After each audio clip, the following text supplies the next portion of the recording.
no hay esperanza. Y me niego a creer que la salud es un movimiento.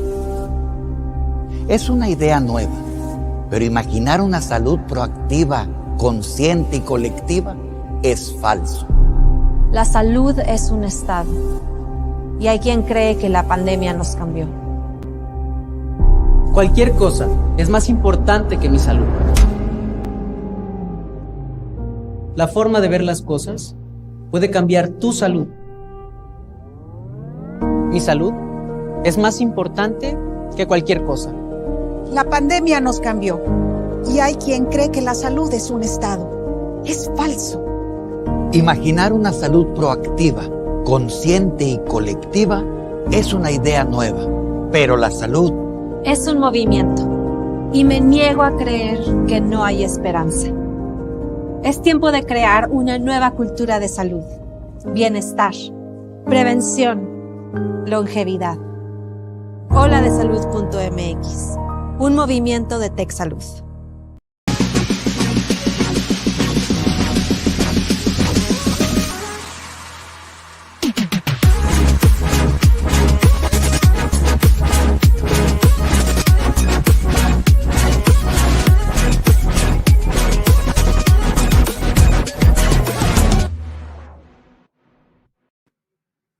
Hola, ¿cómo están todos? Muy buenas tardes, bienvenidos. Gracias por acompañarnos el día de hoy en este episodio más de Salud en Común por TechSalud, información actual para la salud de todos. Soy Fernando Castilleja, director de Bienestar y Prevención de TechSalud. Los invito a que se queden los siguientes minutitos. Vamos a tener una conversación, ya saben, las breves de COVID, y vamos a hablar de un tema muy importante que nos importa a todos los que tenemos chiquitos en casa y pantallas. Así que arrancamos. ¡Vámonos!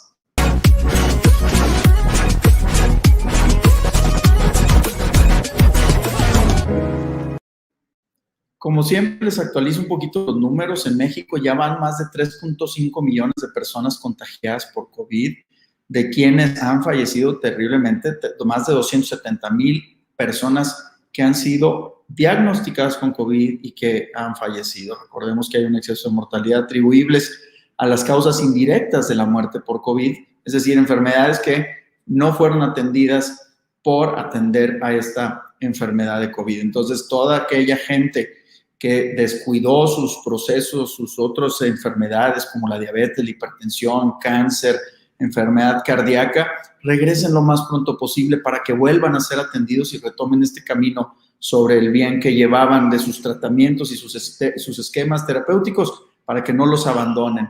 A nivel mundial ya van más de 208 millones de personas contagiadas por esta enfermedad. Si bien los números han ido bajando, aún sigue circulando el virus, esta variante Delta del virus del SARS-CoV-2, y esto pues da lugar a que los contagios sean más frecuentes que antes. Sin embargo, las medidas de protección que todo el mundo ya hemos aprendido, aunque estamos medio cansadones, pero hemos aprendido a convivir con las mascarillas y con la distancia y todo esto ha mejorado, ha hecho que el contagio sea menor. Y por otro lado, pues la velocidad, si bien no es la ideal de la vacunación, sí hemos visto un efecto muy franco en cómo la vacunación ha disminuido los contagios. La noticia del día es que la FDA autorizó la tercera dosis sola y exclusivamente para personas mayores a 65 años y algunos otros perfiles de personas vulnerables. Mucha gente ha llegado a preguntarnos, jóvenes y adultos y en edad mediana, etcétera, si recomendamos en este momento la tercera dosis de vacuna. La recomendación formal no es necesaria. Por ahora no se ha autorizado para personas que no sean mayores a 65 años o que no tengan algún tipo de vulnerabilidad. Entonces, dejemos que ese shot extra se lo entreguen a alguien que no ha sido vacunado. Es más importante para la sociedad que alcancemos un mayor porcentaje de personas completamente vacunadas, es decir, con 2 dosis, a que se descompleten muchas vacunas y mucha gente se quede sin dosis o con una sola dosis que no es protectiva. Entonces, racilla, aguantemos tantito y dejemos que alguien más se vacunen. También otro tema interesante es la variante Mu. Esta variante Mu, así como las otras variantes que han salido de este virus Delta, es la quinta variable de interés que la Organización Mundial de la Salud reconoce y que ya le está dando un seguimiento.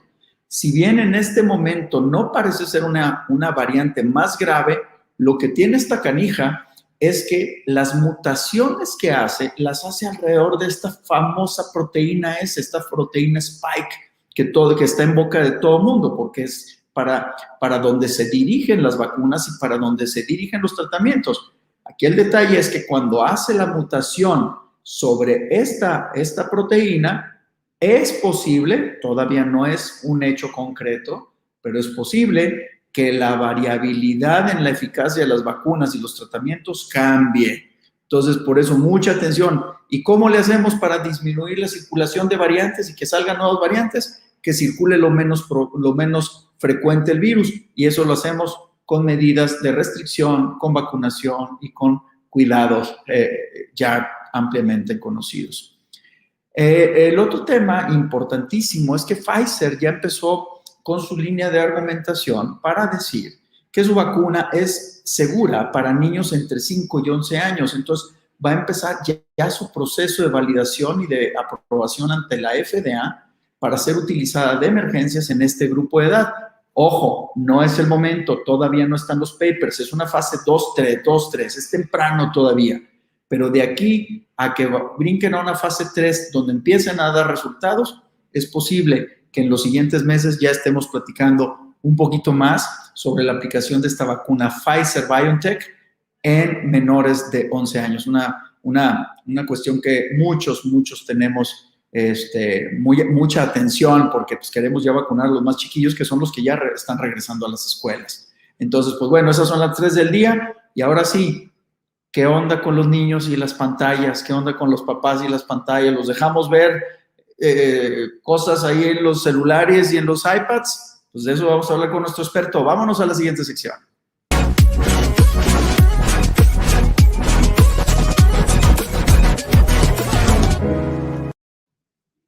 Entre el confinamiento y la escuela en línea, derivados de este tema de la pandemia COVID-19, se ha orillado a la población, en especial pues, a los más chiquillos, a hacer uso pues, más horas de lo que antes se recomendaba de los dispositivos electrónicos. ¿Cómo esto ha impactado la salud visual? ¿Existe algún impacto real en la salud visual o es un tema emocional? Entonces, para eso tenemos un gran experto invitado el día de hoy, el doctor Juan Omar Páez Garza. Juan Omar, bienvenido, gusto en saludarte. Igualmente, Fernando, muchísimas gracias y muchísimas gracias por la invitación y un saludo a todo el auditorio. No, al contrario, Juan Omar, les voy a decir, seguramente muchos de ustedes lo conocen, pero para quien no lo conoce, voy a dar una breve semblanza. Él es médico especialista en oftalmología por la Universidad Hebrea, el Hospital Universitario Hebreo de Hadassah, en Jerusalén. Es subespecialista en oftalmología pediátrica por el Instituto del Ojo Jules Stein en la UCLA en Los Ángeles, California. Fue director de institutos y programas sociales del Hospital Zambrano de León y es fundador del Centro Integral de Fundación TechSalud, ubicado en Santa Catarina, donde actualmente se atienden cientos o miles de pacientes, no nada más de temas oculares, oftalmológicos, sino de diabetes y muchas otras enfermedades crónicas y crónico-degenerativas, y que el doctor ha hecho un impacto genial, espectacular a nivel social. Ha compartido a propósito de eso su experiencia con diferentes asociaciones relacionadas con la especialidad y con el beneficio social, Instituto Nuevo Amanecer, el DIF a nivel nacional, la Asociación Mexicana de Oftalmología Pediátrica, y actualmente es director de la Fundación de TechSalud, donde han hecho un liderazgo tremendo en muchas cuestiones de impacto, de alto impacto social, y actualmente también es director del Instituto de Oftalmología y Ciencias Visuales del Hospital Zambrano de León.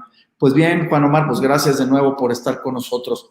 Platícanos un poquito, Juan Omar, así, pregunta directa, vámonos. ¿Impacta o no impacta en la salud visual tener pantallas digitales y televisiones y iPads y estas cosas? Claro, Fernando, con mucho gusto y nuevamente agradezco y reitero mi agradecimiento por esta oportunidad que ustedes me están dando de poder comunicar todo lo que nos ha inquietado en estos 2 últimos años de esta situación de crisis que hemos estado todos viviendo. Sin embargo, debo decir, bueno, pues yo creo que tenemos que reconocer la gran ventaja de tener las pantallas digitales y los dispositivos. Nos permite una comunicación inmediata prácticamente todo el mundo, nos permite innovar, nos permite ser creativos en muchas cosas. Sin embargo, también esto, pues como todas las cosas, en exceso hace daño. Y en esto te podemos decir que tenemos dos tipos de alteraciones oculares que suceden con el uso de los dispositivos. Unas son transitorias y otras son permanentes. Y eso que son transitorias, eso es lo que hemos encontrado a la luz de estar revisando pacientes durante la pandemia.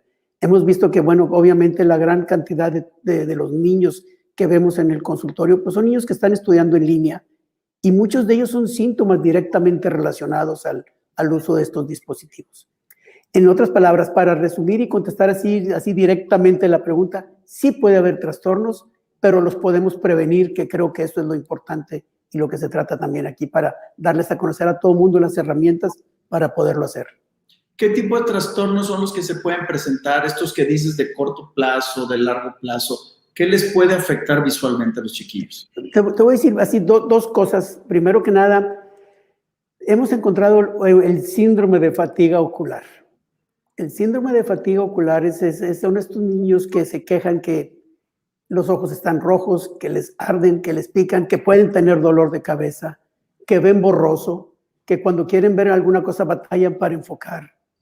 Pero para que esto se llegue a presentar, tiene que haber dos ingredientes importantísimos, que los cuales, y repito, los hemos ido encontrando poco a poco a raíz de estar estudiando todos estos niños.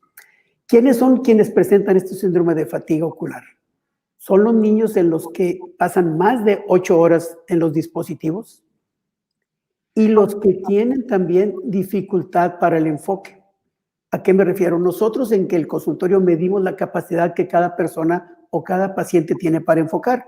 Y es decir, nosotros medimos qué tanto capacidad tiene el ojo de enfocar las cosas cercanas. Hay quienes lo tienen perfecto, quienes lo tienen muy bajo. Quienes tienen esta capacidad baja de enfoque y pasan más de 8 horas, tienen el síndrome de fatiga ocular. ¿Y esto qué significa? Significa que los niños van a estar con mucho dolor de cabeza, que van a estar sin querer leer o se van a quejar más bien de que su visión lejana también está alterada. Y realmente lo que está sucediendo es esto. Adicionalmente, lo que sí es muy evidente es que cuando estamos frente a un dispositivo, nuestra frecuencia de parpadeo disminuye el 50%. Entonces, ¿eso qué significa? Cada vez que nosotros parpadeamos, estamos lubricando los ojos. Si nuestra capacidad de parpadear, de lubricar los ojos, disminuye el 50%, más el calor generado de estar tanto tiempo frente a un monitor, hace que la lágrima se evapore. Y son aquellas personas que se quejan de sensación de cuerpo extraño, de sensación de que el ojo trae una basura, de que el ojo arde y que el ojo está irritado. Todo esto se puede prevenir con unas medidas muy sencillas que ahorita en breve las comentaremos cuando tú nos digas, Fernando. Mencionaste también otro padecimiento, el de fatiga ocular, que ahora en los chiquillos también. Así es, esto es bastante común en los niños. Pero también debo decir, estos son los cambios que podemos decir que son transitorios, que se pueden prevenir. Hay otros cambios que ya se está demostrando cada vez más, y lo hemos estado viendo, que entre más tiempo pasen los niños frente a un monitor o frente a un dispositivo a una distancia muy cercana, eso hace o induce que los niños desarrollen miopía, que ya son cambios permanentes. Okay. Eso también es otra cosa importante, pero adicionalmente hemos visto también con mucha frecuencia ya en nuestro consultorio que hay niños que están perfectos un día, al siguiente día están desviando los ojos hacia adentro, es decir, presentan un estrabismo agudo, exactamente. Esto es muy, muy interesante porque esto no se había platicado de esto antes. Tenemos ya una serie importante de casos que comentando en los diferentes foros, en los diferentes congresos que hemos tenido la oportunidad de comentarlo, en Estados Unidos lo están viendo también con mucho mayor frecuencia. Entonces, no, esto es algo nuevo, esto es algo que les decía, estos ya sí son trastornos que pueden ser permanentes si no los atendemos. Pero yo creo que lo más importante de todo esto, Fernando, es la posibilidad de prevenir que esto no suceda. Oye, ¿y cómo? A ver, este tema de la inversión o de la desviación. El estrabismo convergente. Convergente, o sea, súper interesantísimo. Entonces los chiquitos, por acercarse demasiado al aparato, luego hace como que los músculos oculares se acostumbran a esa posición, ¿no? ¿Cómo? ¿Qué sucede? Y lo voy a describir de una manera un poco más coloquial. Es decir, haz de cuenta, imagínate que nuestros ojos, de tanta convergencia, hacen como un espasmo, los músculos, y se quedan los ojos desviados. Exacto. Están viendo, deben estar paralelos, de tanto estar haciendo convergencia, se quedan así de esa manera. Claro, tiene que haber ciertas condiciones en los pacientes. No es común que todo el mundo lo haga. Hay una buena cantidad, la gran mayoría no lo hace, sin embargo, lo estamos viendo. ¿Y quiénes son aquellos niños que lo hacen? Generalmente son niños que tienen un poco de miopía, que están mucho tiempo trabajando con las cosas muy cercanas. Pero, y esto es algo también, debo decir, muy sencillo de tratar. Sin embargo, ya entras en otra fase de tratamiento, que cómo lo hemos resuelto y cuál es el consenso general.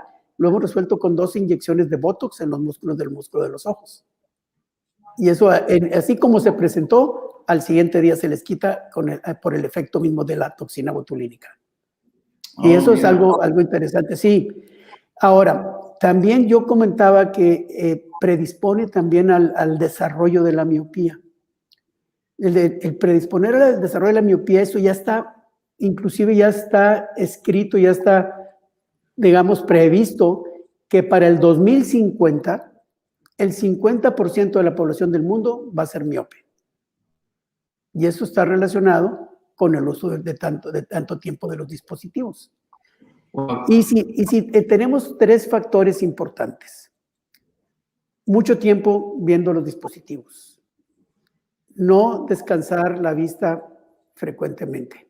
Descansar la vista me voy a referir en particular, ver de lejos frecuentemente, mientras estamos viendo la computadora, pero a la distancia. Y hay una regla que creo que ahorita todo el mundo nos la vamos a recordar con una mnemotecnia muy sencilla. Y el tercer factor es que los niños no se exponen a la luz solar. La luz solar hace también que no crezca la miopía. Y esto está más que demostrado, está súper estudiado. De hecho, recientemente en el 2020 salió un artículo en el British Journal of Ophthalmology, donde demuestran que los niños que no salieron al sol a jugar al parque desarrollaron más miopía que los niños que salían. Wow. Y eso también se reportó hace 4 años en el Journal of Ophthalmology, que es el journal de la Academia Americana de Oftalmología, donde encontraron exactamente los mismos hallazgos que se encontraron con niños británicos. Creo que esto es algo muy importante, de tal manera que hay 3 cosas que aquí sí podemos prevenir el desarrollo de la miopía. Y si ya la tienen, también podemos prevenir que no aumente tan rápido. Ok. ¿Cuáles son? 3. El primero, no se acerquen más de 30 centímetros de los dispositivos. Segundo, no descansar la vista cada 20 minutos. Tercero, salir al sol mínimo 1 hora al día. A ver, ¿los podemos repetir, por favor? Claro que sí. Acercarse a los dispositivos más cerca de 30 centímetros de distancia. ¿Distancia de 30 centímetros o más para atrás? Exacto, no más cerca de 30 centímetros. Okay. Segundo, descansar la vista cada 20 minutos, y aquí viene la regla. La regla es 20, 20, 20. A ver, 20, 20, 20. Sí, cada 20 minutos hay que ver por 20 segundos a 20 pies de distancia. O sea, 6 metros. A 6 metros, exactamente. 6 metros de distancia. 6 metros equivale al infinito visualmente hablando. Entonces, haz de cuenta que cada 20 minutos vas a ver por 20 segundos a 20 pies de distancia. Y eso es para relajar, eso es descanso. Esto es para relajar, esto es mandatorio para todo mundo, es que estamos mucho tiempo trabajando en la computadora. Y llámese niños y adultos. Bien, buenísimo. Ok, y finalmente salir al sol. Es importantísimo salir al sol. Los niveles de vitamina D que se encuentran en los niños que no desarrollaron miopía son mucho más altos que los niños que desarrollaron miopía.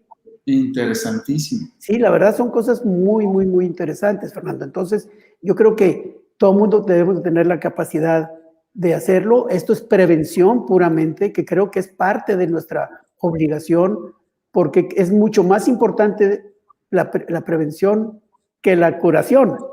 Claro. Es más barata, es mejor, y creo que todo el mundo tenemos una mejor calidad de vida si prevenimos las Muchos padres de familia han optado por gafas, como que les dicen para los niños de protección. ¿Qué es esto? ¿Existe? ¿Hay una teoría detrás de esto? ¿Vale? ¿No vale la pena? ¿Qué hacemos con estas gafas? Es decir, la respuesta así directa es no sirven. No sirven para protección. Sirven los famosos lentes de filtro azul. No van a prevenir ningún problema en los ojos porque realmente no tienen esa función. Lo que hace la luz azul de los monitores es que interfiere con el metabolismo de la melatonina. ¿Ok? Entonces, por eso tampoco se recomienda, Fernando, que los niños no vean los dispositivos antes de dormir porque pueden batallar para conciliar el sueño. Pero es básicamente por esta situación. La luz azul interfiere con el metabolismo de la melatonina. Pero que tú digas, me va a prevenir que mi niño desarrolle miopía, en lo absoluto. Me va a prevenir que mi niño se pueda desviar, en lo absoluto. Me va a prevenir el ojo seco, tampoco. O sea, realmente la única función es esa. Yo siempre les he comentado a los pacientes que ahorita los grandes negocios de la época es vender gel, cubrebocas y lentes con filtro azul. Ok. Oye, Juan Omar, ¿cuántas horas les podemos permitir a nuestros chamacos? Ahora tienen pues ahora sí que horarios obligados por la escuela y 3 horas, 4 horas, 6 horas. ¿Hasta cuánto es autorizado o aceptado que un niño pueda estar enfrente de un dispositivo, a menos de que pueda hacer estas pausas de 20-20-20? Claro. Mira, yo creo que aquí tenemos que hacer la distinción en 2 cosas. La primera es, bueno, pues obviamente en la escuela no la podemos evitar, tienen que estar el tiempo que sea requerido y ahí es muy importante todo esto que estamos comentando, la ley del 20-20-20, lubricar los ojos con gotas de lágrima artificial con cierta frecuencia, que son gotas que no tienen ningún efecto secundario, ayudan muchísimo y se pueden utilizar por el tiempo prolongado que se requiera, sin que cause ninguna alteración ni ningún trastorno al ojo. No son como otras gotas que pueden tener un poco de esteroides o alguna otra cosa que sí traen sus efectos secundarios utilizados a largo plazo. Estas en particular de lágrima artificial, de preferencia sin conservadores.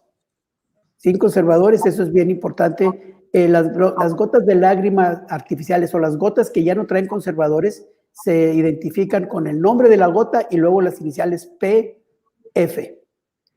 Significa preservative free. Okay. Aún aquí en México, así están identificadas. P de Pedro, F. F de foco. Eso significa que son libres de conservadores. Okay. Pero a lo que voy es que, bueno, ahora vamos a suponer que un niño ya tuvo 6 horas de clase, es un niño que está en el kinder o tuvo 5 horas de trabajo en el kinder, en la computadora, por Zoom. ¿Qué se recomienda? Bueno, aquí lo que tenemos que hacer es dividirlo por edades. Si hablamos de niños de menos de 24 meses, porque todos hemos visto niños de 24 meses que están entretenidos con el celular o con la tablet. Entonces, bueno, en esto se recomienda que no se utilicen realmente, que se utilicen, sí, efectivamente, para videollamadas. Imaginémonos que el papá está lejos o la mamá está lejos, para socializar con ellos de alguna manera.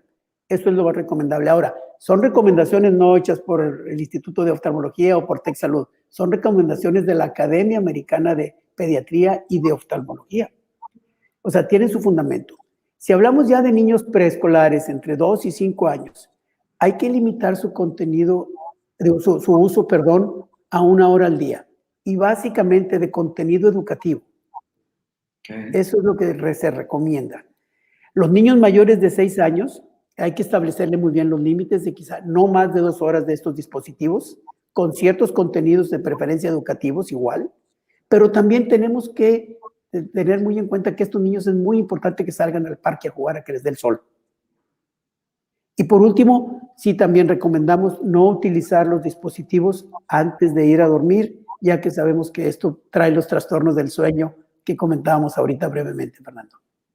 Ok, ¿cuáles son los síntomas más comunes para un niño de trastornos visuales? Luego con los chiquitos es complejo poder recargarnos en que ellos interpreten sus síntomas. Claro. ¿Cómo podemos saber que un pequeño puede estar teniendo trastornos visuales de manera práctica nosotros como papás? Pues mira, hay varias situaciones también. Por ejemplo, yo creo que, primero que nada, si ya tenemos antecedentes en la familia de algún trastorno importante oftalmológico, sí es muy recomendable que estos niños sean revisados alrededor del año, año y medio de edad. Ok, muy chiquitos. Exacto. Imaginémonos que existe en la familia algún antecedente de o algún ojo flojo, algún antecedente de algún estrabismo, alguna desviación o alguna otra alteración. Esos deben de ser revisados tempranamente en la vida, puesto que hay muchas cosas que se pueden ya detectar a esa edad. Segundo lugar, nosotros creo que tenemos unos grandes aliados, o en general unos grandes aliados, que son los pediatras. Los pediatras, ellos, la gran mayoría, hace su screening, su tamizaje oftalmológico, y eso creo que también nos ayuda a detectar muchísimo. Y tercer lugar, mandatorio que todos los niños a los 3 años de edad tengan un examen oftalmológico completo. Eso también es muy importante. Entonces, yo creo que teniendo estos conocimientos generales, ahora, vamos a suponer que hay un niño de 3 años de edad y se acerca demasiado a las cosas para poderlas ver. Automáticamente nos debe levantar la sospecha de que a lo mejor es un niño que tiene miopía. Okay. Y nos ha tocado ver niños desde 5 años, desde 3 meses, 4 meses de edad, con miopías altísimas que requieren anteojos desde esa edad.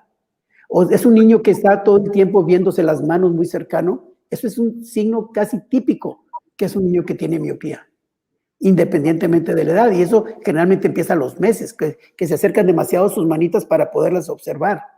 Eso también nos debe de alertar.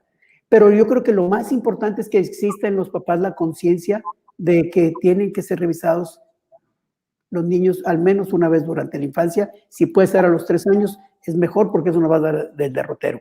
Pero déjame también decirte algo que quiero comentar y va a ser prácticamente una primicia.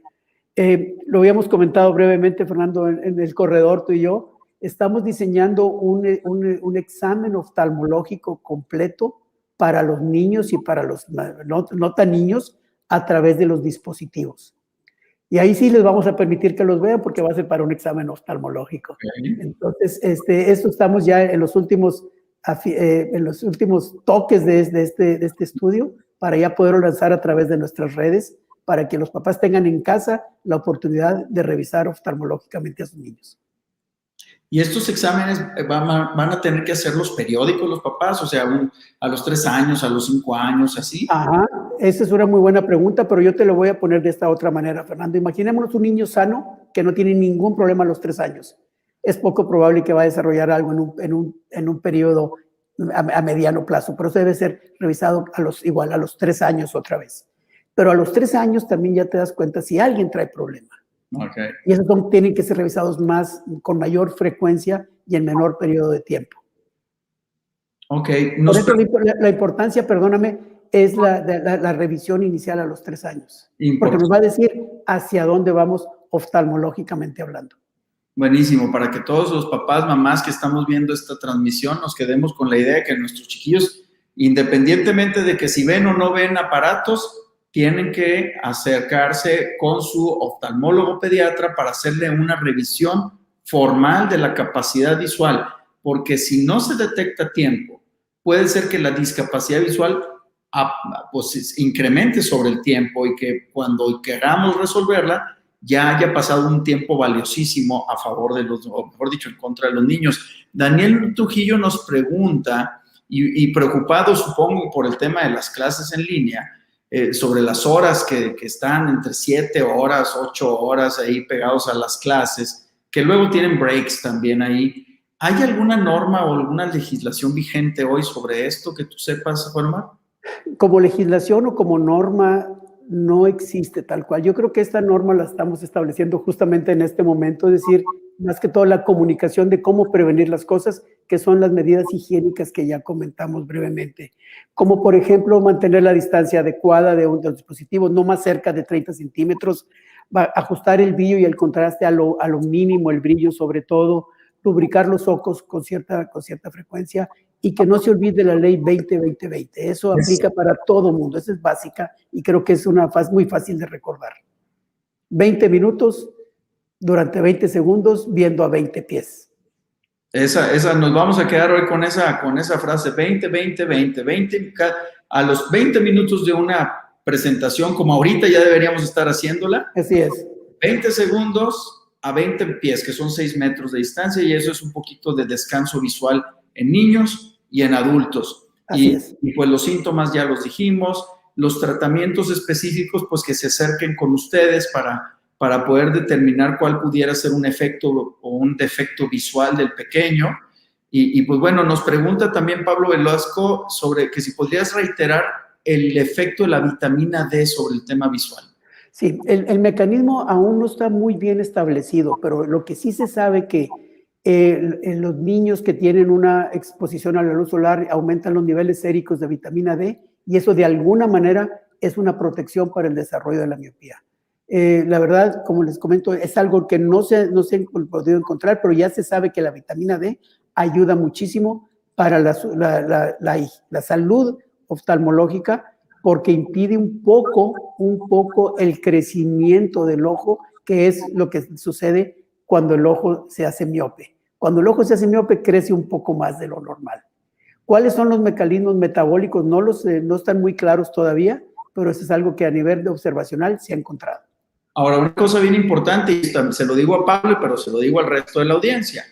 No se trata de andarle dando vitamina D a los chamacos. No, no es andar suplementando con vitamina D, porque ya estoy escuchando a las mamás, ay, déjame, le voy a comprar una vitamina D que vende la comadre. No. Sáquenlos al parque, que se suban a los árboles. Con eso es suficiente, que correteen atrás del perro. O sea, no es suplementar, es exponerlos a la luz solar que hace los mecanismos necesarios para que se sintetice la vitamina D en el cuerpo y que se pueda absorber de manera apropiada. Entonces, yo creo que por ahí va la enseñanza que nos da Juan Omar. Juan Omar, pues se nos acabó el tiempo de la conversación. Un último mensajito que le quieras dejar a los papás, mamás que nos están escuchando. Bueno, también yo creo que tampoco es condenar todos los dispositivos, es simplemente utilizarlos con medida, utilizarlos de una manera racional, utilizar las medidas higiénicas y sobre todo estar muy al pendiente de la salud visual de sus hijos y que no se les olvide, si se puede tener esa opción de llevarlos a revisar a los 3 años de edad, es lo ideal. Cuando existen antecedentes importantes en la familia, esta revisión debe ser antes de tiempo. Perfecto, Juan Omar, pues apreciamos mucho tu tiempo, sabemos que traes una agenda súper apretada. Gracias por habernos dedicado este tiempecito con nosotros, esta conversación que estuvo padrísima. Fernando, yo te agradezco nuevamente esta invitación, para mí fue un gran gusto. Hay que recordar que el doctor Fernando Castilleja y yo hemos sido socios y hemos luchado muchas batallas y hemos tenido muchos retos en conjunto, por lo cual me da tantísimo gusto estar platicando contigo, Fernando, y sobre todo poder exponer un poquitito de nuestras inquietudes a toda la gente que creo que nos debe de beneficiar para prevenir cualquier situación oftalmológica. De nuevo, gracias. Te mando un abrazo, Juan Omar. Gracias, Fernando. Y a ustedes, amigas, amigos, gracias por haberse conectado nuevamente a este webinar. Aquí nos vemos en una semana. Llévense este 20, cada 20 minutos a 20 pies de distancia por 20 segunditos y eso nos va a ayudar a descansar de manera visual. Entonces, pues llevemos este consejito. Cuídense mucho, no es el momento de bajar la guardia, ya vamos ganando. Todavía no acabamos, pero lo vamos haciendo bien. Cuídense, nos vemos la otra semana. Adiós.